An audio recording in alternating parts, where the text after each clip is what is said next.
Selamat datang di Epic Cinema, tempat nonton secara simpel kapanpun dimanapun. Kali ini kita akan membahas sebuah alur film yang dibintangi sederet aktor Hollywood yang pastinya sering kita lihat di film-film yang epik banget. Film ini mengisahkan tentang seseorang pencuri profesional yang jatuh hati pada partnernya. Film ini menampilkan akting yang sangat elegan. Selain itu, film ini juga dibintangi oleh Harley Quinn yang berperan sebagai Jess dan si bad boy yang berperan sebagai Nick. Tanpa berlama-lama, inilah dia Epic Cinema Fokus.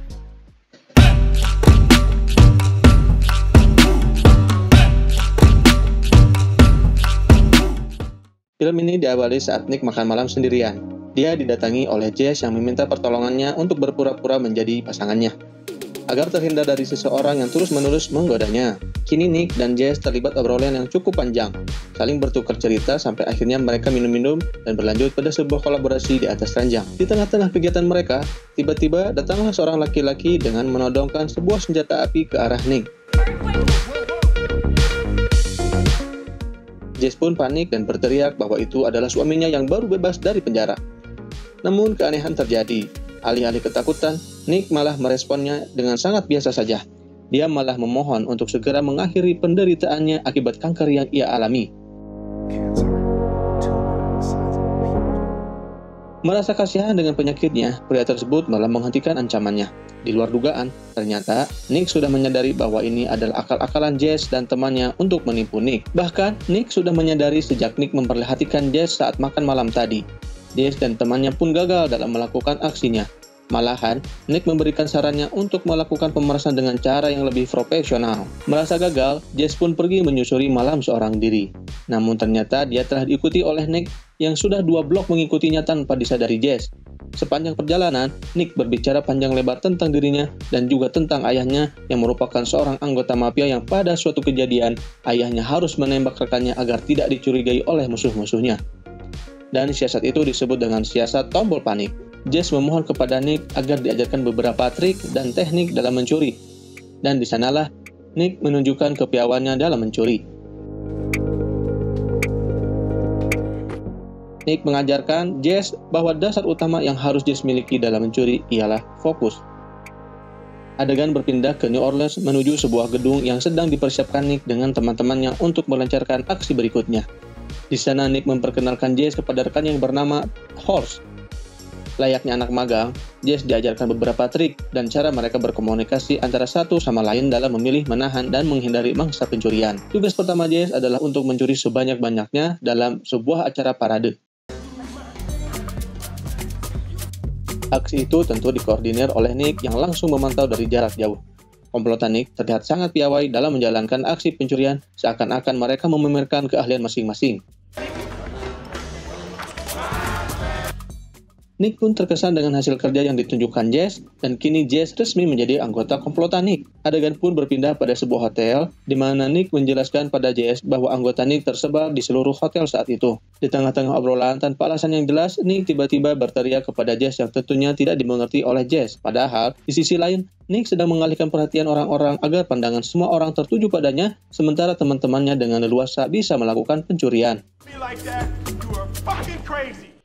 Jess ditunjukkan cara kerja para anggota Nick dalam menipu, mencuri, memanipulasi data, dan mempengaruhi orang-orang.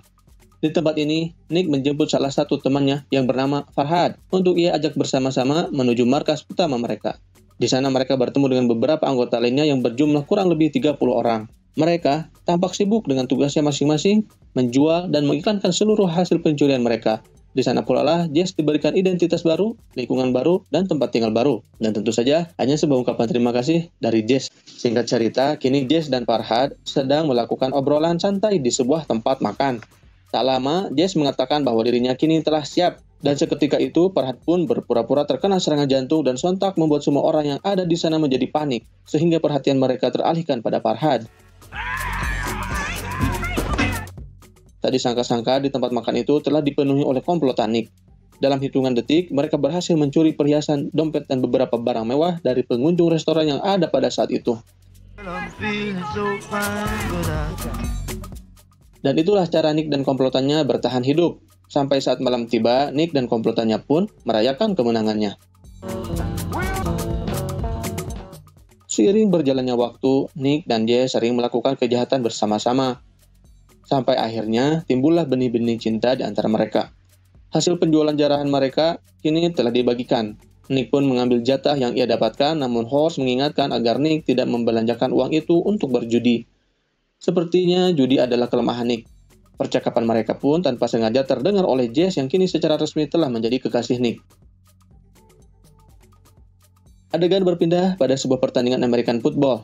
Tampak Nick dan Jess sedang menikmati masa liburannya bersama. Sekedar mengisi kekosongan, Nick mengajak Jess untuk melakukan taruhan kecil-kecilan. Setelah mereka berkali-kali melakukan taruhan, tiba-tiba dari arah belakang datanglah seorang yang bernama Lee. Yang mana, ternyata Lee ini adalah seorang konglomerat yang sangat gemar bertaruh uang. Nick pun mengiyakan ajakannya. Taruhan pertama kalah. Kedua pun kalah. Selama pertandingan istirahat, sepanjang permainan, Nick terus-menerus menerima kekalahan. Kekalahan demi kekalahan terus diterima oleh Nick, mulai dari taruhan kecil hingga taruhan dengan nilai mencapai jutaan dolar. Hingga di ujung permainan, dengan emosi yang menggebu-gebu, Nick mempertaruhkan semua uang yang dia miliki termasuk di dalamnya uang milik Jess.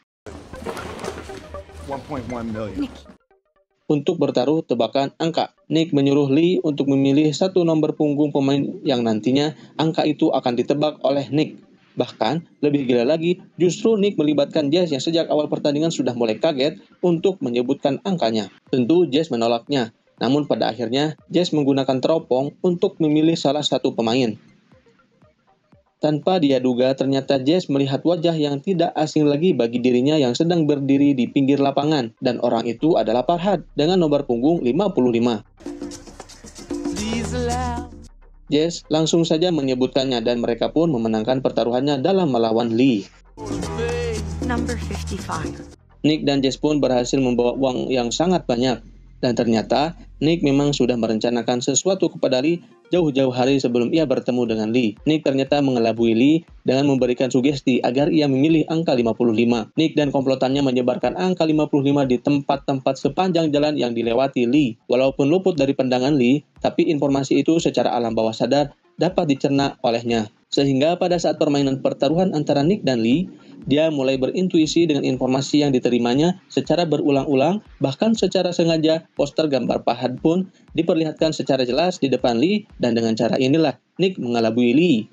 Hal ini membuat Jess kagum dan terbawa perasaan dengan akal bulus yang dijalankan Nick. Namun sayang, Nick hanya menganggap ini sebagai pekerjaan biasa dan dia tetap profesional dengan profesinya tanpa memperdulikan perasaan Jess yang kini telah benar-benar jatuh hati kepada Nick. Nick memberikan Jess uang tunai sebesar $80.000 sebagai upah hasil kerjanya dan pergi begitu saja meninggalkan Jess.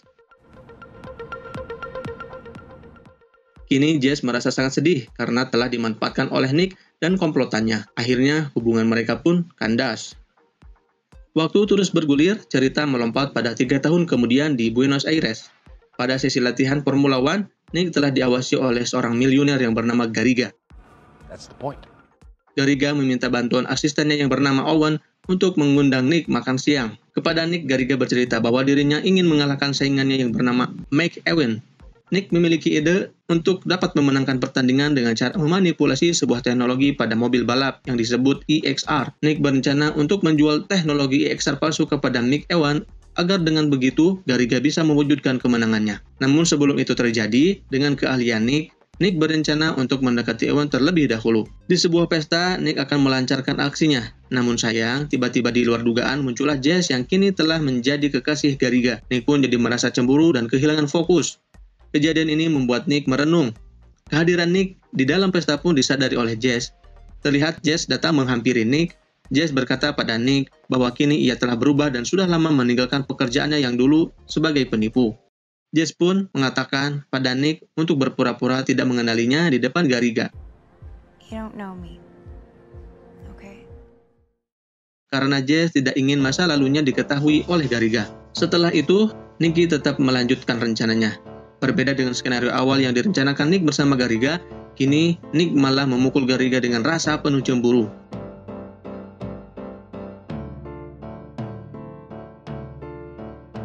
Nick meracau bahwa Garriga telah mencuri teknologi EXR darinya. Karena peristiwa ini, Nick diusir dari pesta. Namun di sisi lain, hal ini malah membuat Nick Owen tertarik dengan apa yang diucapkan Nick dan mengajaknya untuk bekerja sama. Adegan berpindah pada saat ini Jess melihat seorang nenek tua menjatuhkan dompetnya saat mengejar bis. Bermaksud untuk mengembalikan dompet itu, Jess menelusuri alamat yang tertera pada kartu identitas yang ada pada isi dompet itu. Sesampainya Jess di alamat yang ia cari, di sana sudah ada Nick yang sedang menunggunya. Ternyata ini sudah direncanakan Nick agar bisa bertemu empat mata dengan Jess. Nick menginginkan hubungan mereka bisa kembali seperti dulu. Sepertinya Nick sekarang menyesal dengan apa yang telah ia lakukan pada Jess 3 tahun yang lalu. Namun Jess tidak mudah untuk menerima Nick kembali padanya. Berbagai cara sudah dilakukan untuk membuat Jess agar ia bisa menerima Nick kembali, sampai-sampai Nick harus melibatkan teman lamanya Farhad. Namun Jess tetap tak bergeming sampai pada suatu saat Jess pulang dengan taksi, tiba-tiba ada mobil yang menghadang Jess. Malam pun tiba, Nick bermaksud untuk pulang ke hotel tempat ia tinggal. Ia kaget melihat Jess sedang menunggunya di depan pintu kamar hotel, dan mereka pun terlelap tidur di kasur yang sama. Esok hari pun tiba. Nick dikagetkan dengan kedatangan Owen, sang asisten Gariga yang datang tanpa pemberitahuan terlebih dahulu. Hey. Owen memberikan sejumlah data-data EXR yang asli kepada Nick. Hal ini tentu saja membuat Nick dan Jess panik. Owen curiga dan menelusuri setiap sudut kamar hotel Nicky, namun pada akhirnya Jess berhasil melarikan diri dan kini ia sudah berada di balkon kamar sebelahnya.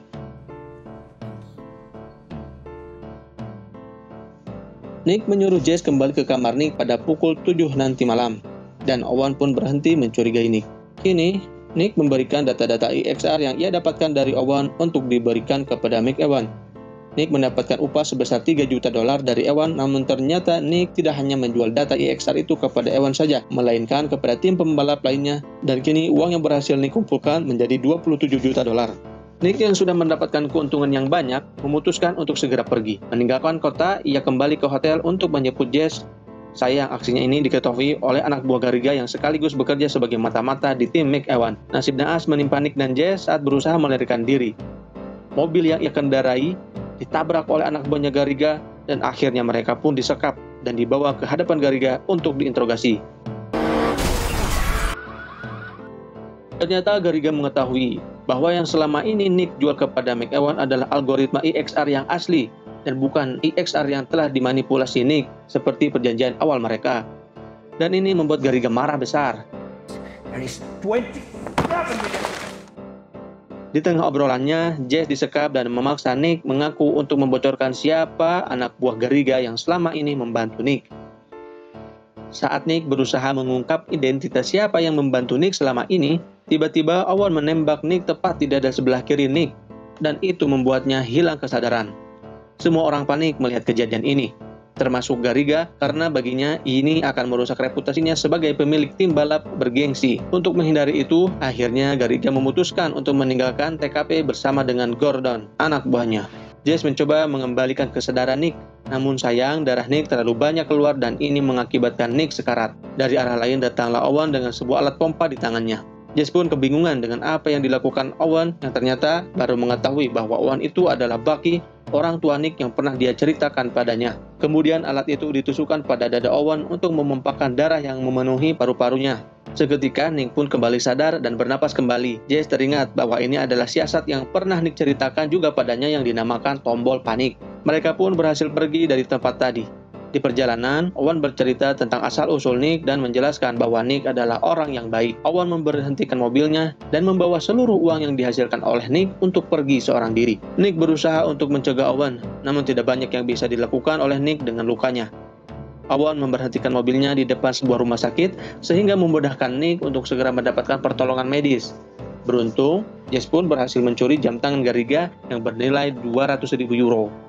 Lumayanlah, senilai 3 miliaran. Dan film pun berakhir.